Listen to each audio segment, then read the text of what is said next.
Hello and welcome back to this downfall idealistic crusade. This will be a short little update video about a particular piece of news that just recently came out this week. Criterion announced that they are finally moving into the 4K UHD realm with a really, I guess, a little surprising, but an also very welcome announcement on a particular title. Some will be returning to the collection for the UHD format. Some are actually returning for the first time since the days of Laserdisc. So that of course makes me very happy, being a real geek and fan of the Criterion collection on Laserdisc, which is of course where they started all the way back in the early to mid 1980s, 1984 to be exact. Of course, it's been long speculated and rumored if and when Criterion would get into 4K and actually manufacturing UHDs, because a great number of their releases are from 4K restorations or 4K scans. So it was always a bit disconcerting, particularly to UHD fans, that they would have to buy a Criterion release where it advertises, 4K restoration, but it's on a 1080p Blu-ray disc. So Criterion has sort of waited out to see how they would work 4K into their business model, and now they're actually going to be following the lead of some of the other boutique labels that jumped into 4K some time ago. So Criterion usually does take a little while when a new format comes along, because of course they did wait a little while when Blu-ray came around. Of course, they had to wait out the format wars between Blu-ray and HD DVD, but I think that's wise in some ways. You do have to figure out your business model, because, of course, manufacturing UHDs is a much more expensive process than a standard Blu-ray, and they have their Blu-ray model ironed out in terms of their manufacturing process and how they put discs together. But I think it's a very welcome acceptance of UHD, because Criterion is the most well known of the boutique labels.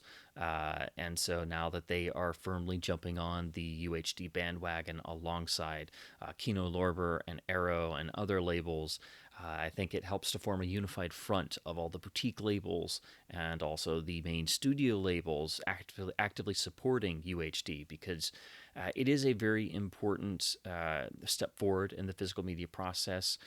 Unfortunately, the market share is significantly smaller than Blu-ray. It is a very expensive format to jump into. Simply the cost of upgrading your system and purchasing a player, let alone a 4K television, is quite substantial, and that's primarily the reason why I haven't done it yet, because the expense is there, but also I find it tough to find a 4K TV that I'm completely happy with in terms of its image quality and performance in my price bracket. And it seems like the technology and the HDR process and its implementation, not to mention Dolby Vision, it seems to constantly be changing and improving, and so it seems like every couple of months there's something new that's come along, and the 4K panels have changed even further. So it's still a growing format. It's still going through its initial growing stages in the first couple years of its acceptance, and again, it's a much smaller market share than even Blu-ray has. We're still in a place in time where, strangely enough, DVD is still the primary format that most people purchase, and there's a significant number of people who don't want to jump into UHD. They seem perfectly fine with Blu-ray, which is understandable to a certain degree. So I do think it did require Criterion to sort of take a step back and look at the physical media landscape and how they could work in UHD to their business model. I wish it hadn't taken so long, but I also like to future-proof myself, so it's also been a sort of worrying game with all these newer releases. If and when these would get upgraded to 4K, that you'd have to buy the same disc release all over again just to get the 4K disc. And in their press announcement, Criterion has said they will be doing dual format releases. So much like Arrow and Kino Lorber, you will be getting essentially the 4K disc in the same package with the Blu-ray. So this will be just like, again, the dual formats DVD, Blu-ray combo packs that Criterion did and eventually did phase out. So I presume they will be continuing manufacturing DVDs as well for those who are still actively supporting the DVD format. but I think eventually they'll probably transition over to being Blu-ray and 4K exclusively. I'm just guessing. There's also a lot of speculation. Will they be changing their spine numbering? I think it's possible. I don't think they probably will, because I don't think it would make a whole lot of sense, and it'd probably be very confusing to everybody to just restart all the way at number one. And they're also going to still be doing standard Blu-ray releases, so that it's not just 4K for everything that's a 4K master. I think they're just going to be choosing specific titles where there's 4K available.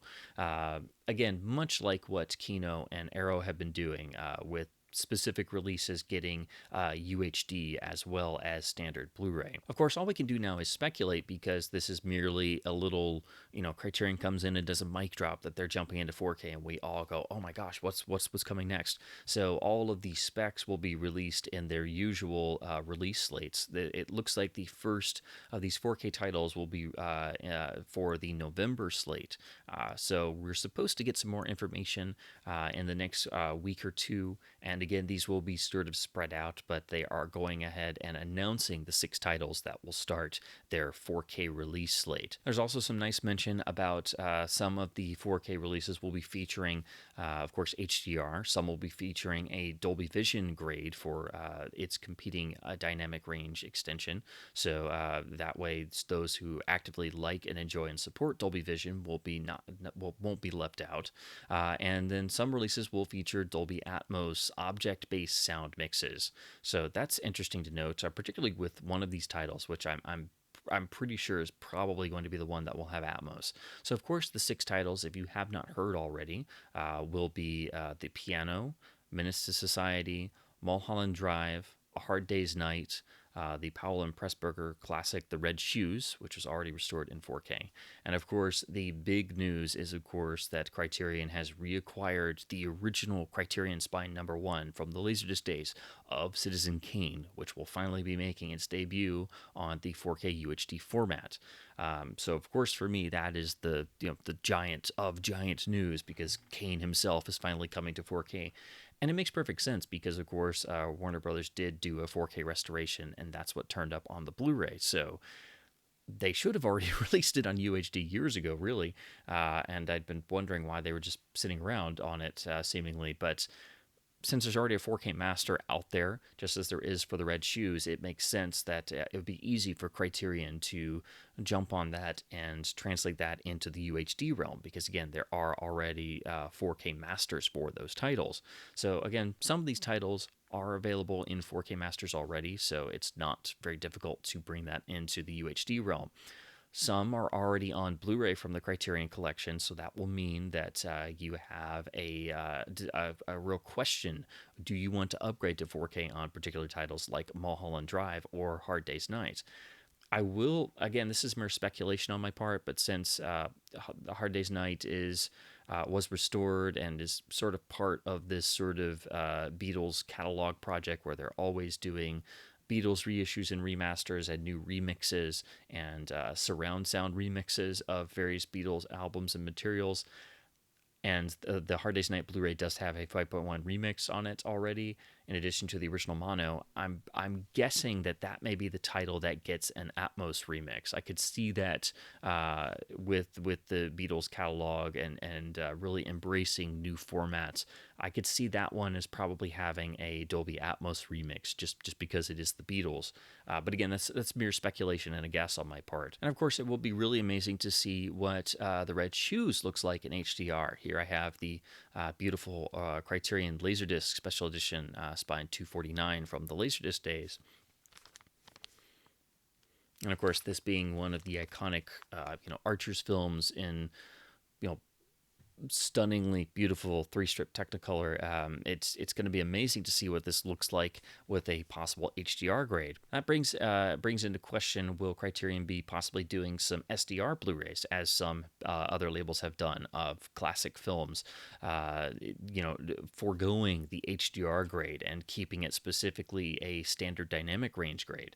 That's just going to be something we're going to have to wait for until we get more information. But it does appear that they are going going to be doing, HDR and Dolby Vision grades on the films that require it, but it may not be on every single title. And of course, the fact that Kane himself is coming to 4K and coming back to Criterion, the original first Criterion release is just, it's got a real sense of legacy to it. It was the title I hoped when the whole rumor started about Criterion maybe coming to 4K. My first thought was, please let it be Kane. It's got to be Kane. If Warner Brothers will actually license it out, which I didn't think they would, so that was a surprise. But it's definitely a feeling of coming full circle that Citizen Kane is coming back to Criterion, the original Criterion release. Unfortunately, I don't have a nice copy of the actual Spine 1 version, but I do have the actually technically better later special edition release, which got Spine 142. So this is actually the last time Citizen Kane was in the Criterion collection, and this is the lovely trifold with original poster art, which has some really nice exclusive extras and the really great section with interviews with actual directors, so Scorsese and Ridley Scott and Brian De Palma talking about Citizen Kane, which has never been reissued. So this is a really great LD to have with a beautiful CAV presentation of the film with PCM mono. So I can now finally have something to go along with this release.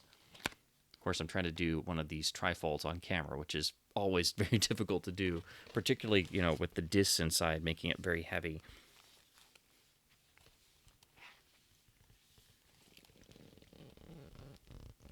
So please do bear with me if there's some glare. I'm trying to stare over the jacket. As you can see, this is one of Criterion's great trifold packages. So this, of course, was released in 1991, and this was the last time that Kane was released by Criterion. So it's been quite a while, It's been, practically 30 years. So it's high time that the man himself returns to Criterion. And it's going to be really interesting, I think, to see what extras they come up with. I'm sure they will port the extras from the LD over. I hope they're all there, because that would be really fantastic to have everything in the same place. But the thing I do wish had happened, of course, Kane was not alone when it was first released in 1984 by Criterion. Originally, it was, of course, Citizen Kane and King Kong, the original Spine 1 and 2 that launched the Criterion collection. So I really wish that Kong had come along as well, just to complete the legacy journey and make the first two 4K titles, both Kane and Kong. I don't know if Warner Brothers didn't want to lease it out to Criterion, or if I don't know. I've heard that the transfer that was done and turned up on Blu-ray, the restoration, was supposedly done at 4K, but I don't know if it was specifically, as I do for Kane, because we know for sure that was 4K, so I don't know if it's maybe that, or just they couldn't get the license, or they were just going for Kane. So I do wish Kong was coming as well, but I'm still over the moon that Citizen Kane will be their first UHD, because it just fits. It fits historically.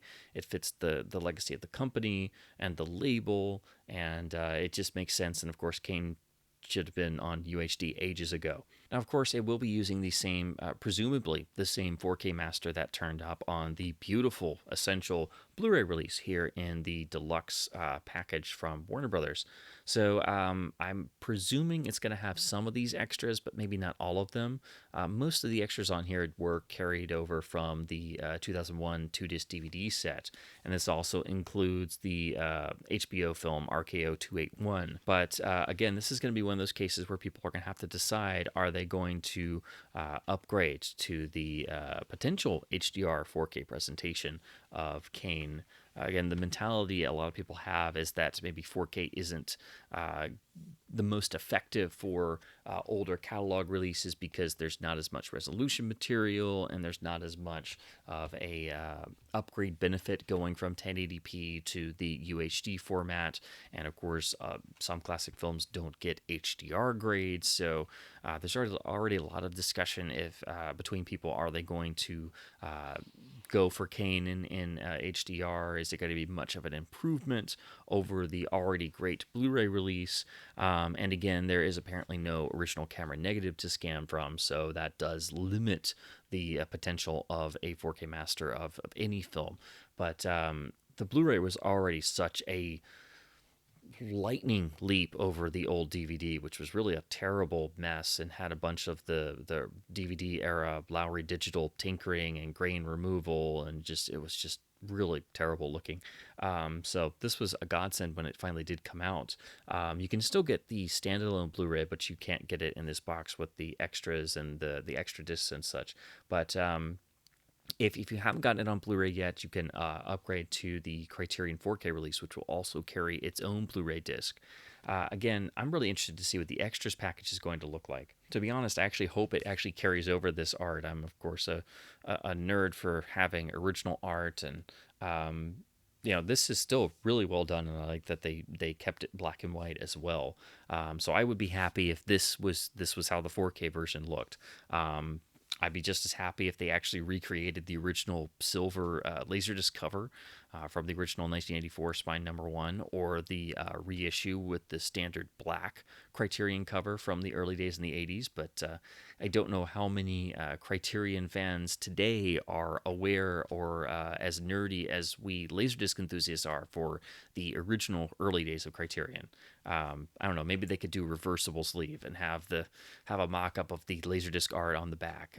I've always wanted to do that. If I ever get a film released by a Criterion, that's what I would do, is actually get the sleeve and at least have one side of it be mimicking one of the old Criterion Laserdisc art designs from the Laserdisc era. So again, the 6 titles that are going to be coming to 4K in the next year or so will, of course, be Menace to Society, The Piano, Mulholland Drive, Hard Day's Night, The Red Shoes, and Citizen Kane. It's a great time to be a film fan and a disc collector and a Criterion fan.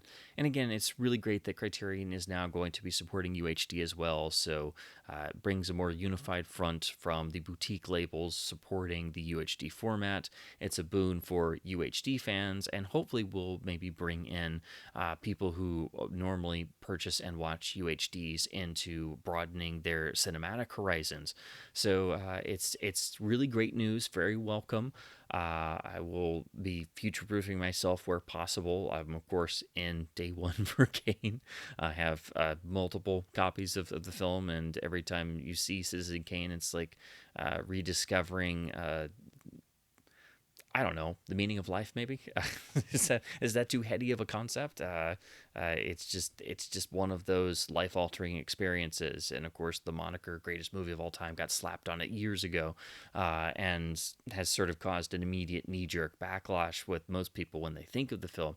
But I really hope that people are able to come to it fresh in this new UHD presentation and see it in all its glory and splendor without the baggage that is sort of brought along with it.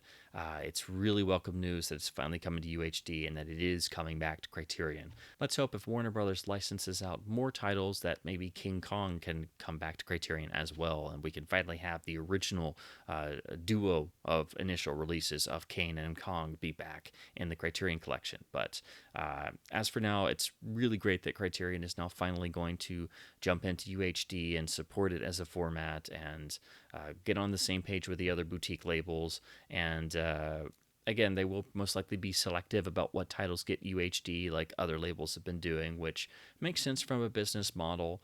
But of course, it also makes all of us collectors wonder about how many titles are we going to have to upgrade. So it's going to then become a real question among individuals. What are you going to upgrade? What are you going to just stick with the Blu-ray for?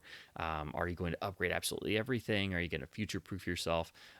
So I think it's probably wise to do it where you can.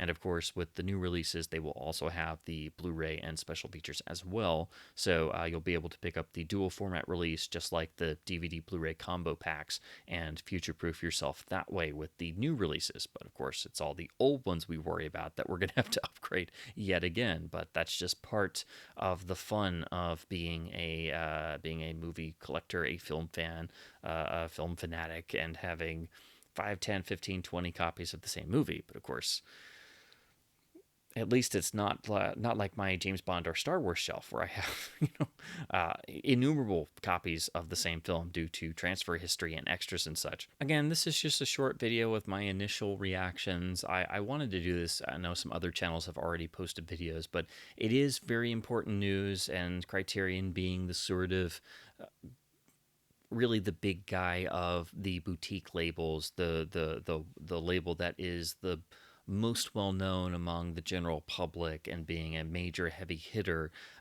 They've been sitting out UHD for a significant amount of time, and this is a major announcement, and it is beneficial to the whole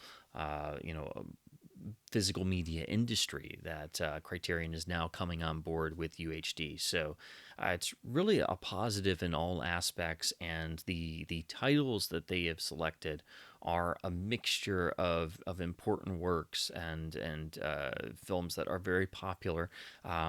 So it's just it's good news. It's a great time to be a film fan, and I'm hoping to sooner rather than later finally jump into 4K myself. It's just the expense and getting the equipment together is definitely a bit daunting, and I know that is a factor for most people. So I know for a significant portion of the collecting marketplace, this is merely going to be a matter of buying titles to maybe future-proof yourself on new releases, or maybe sit out on certain releases that are being reissued with 4K discs until you are able or have upgraded your system to be 4K ready.